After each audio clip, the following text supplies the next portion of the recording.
Croft Circuit in North Yorkshire played host to rounds 13, 14 and 15 of this year's action-packed Dunlop MSA British Touring Car Championship. With the points table finally poised coming into the weekend, fans flocked to the track in their thousands to see Britain's best drivers battle it out for supremacy. It was also a milestone weekend in the series' history as the Btcc welcomed its first disabled competitor into the fray.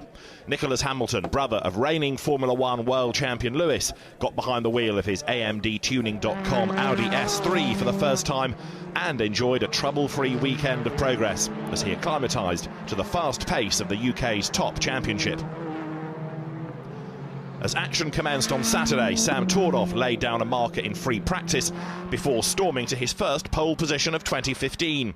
The local driver just edged out WSR stablemate Andy Priaulx by 7/100ths of a second, and it was almost a BMW 1-2-3 as Rob Collard was pipped by the Honda of Gordon Shedden for third.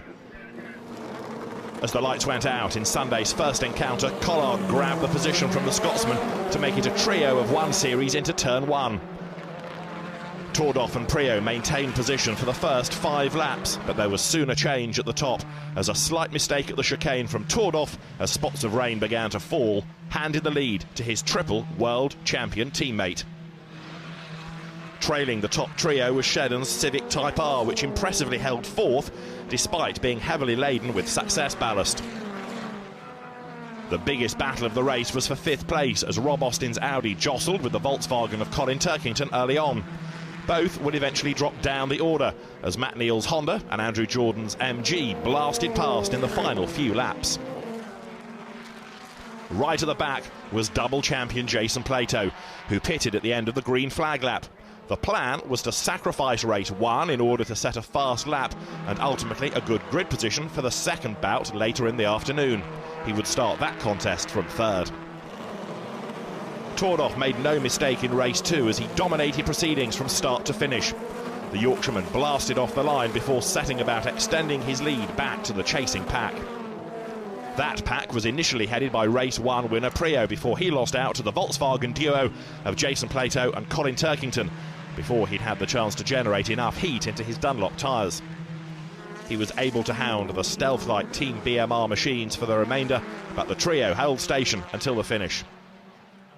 Collard continued his scrap with Shedden, which would become a theme throughout the day as the two duelled it out for 5th. The Honda Civic Type R eventually came out on top, but it wasn't without drama as the two cars touched at high speed. Collard tried several times to repass his Scottish rival late on, but to no avail as Shedden held firm. Any attempt for a passing manoeuvre was made all the more difficult when turn 1 became a yellow flag zone for the final few laps due to a huge accident for Josh Cook's Chevrolet Cruze. The young charger walked away completely unharmed and he'd be back for the final showdown later in the afternoon. The race belonged to Tordoff, however, as he surged across the line to score his second win of the season and fire himself right back into championship contention. Race 3 became round 3 of the Collard versus Shedden bout, with the WSR man leading the way off the line. The 2012 champion was ahead shortly after, but the tale was far from over. With Shedden's soft tyre-shod Civic beginning to struggle for performance, the BMW 125i M Sport was all over the back of the Japanese machine on lap 12. A slight love tap followed, which allowed Collard's BMW to sneak inside the Honda on the run to the chicane. Shedden straight-lined the right-left kink as he regained his composure, but the move was already complete and Collard was through. Shedden's BMW battle took another turn for the worse on the final lap as Priaulx hauled his car onto the back of the Honda. With Collard completing a joyful and historic hat-trick for WSR, there was more late celebration to come as Priaulx stole second from Shedden on the final corner of the final lap. It was far from a disaster for Shedden, however, as he has now moved into the championship lead at the midway stage of the season. Btcc's 2 newcomers saved their best until last, with Support Our Paras racing driver Max Coates taking 20th, while Nicholas Hamilton claimed 22nd. When heart rates had returned to normal, Louise Goodman caught up with race 1 winner Andy Priaulx as he reflected on his first Btcc win since his return to the series. Well, Andy, it's a weekend for you to savour. Your first win back here in British touring cars. Yeah, really good. Really happy to get that win done and dusted. You know, first 4 races were really good, but didn't get that win. And now I've got it. It sort of takes the pressure off a little bit. Obviously, it's only going to get harder as the season continues. So I need more wins and keep pushing hard. Well, you've got a little bit of a break now to sort of savour the moment, but then obviously we're on to Snetterton. How do you see things shaping up there?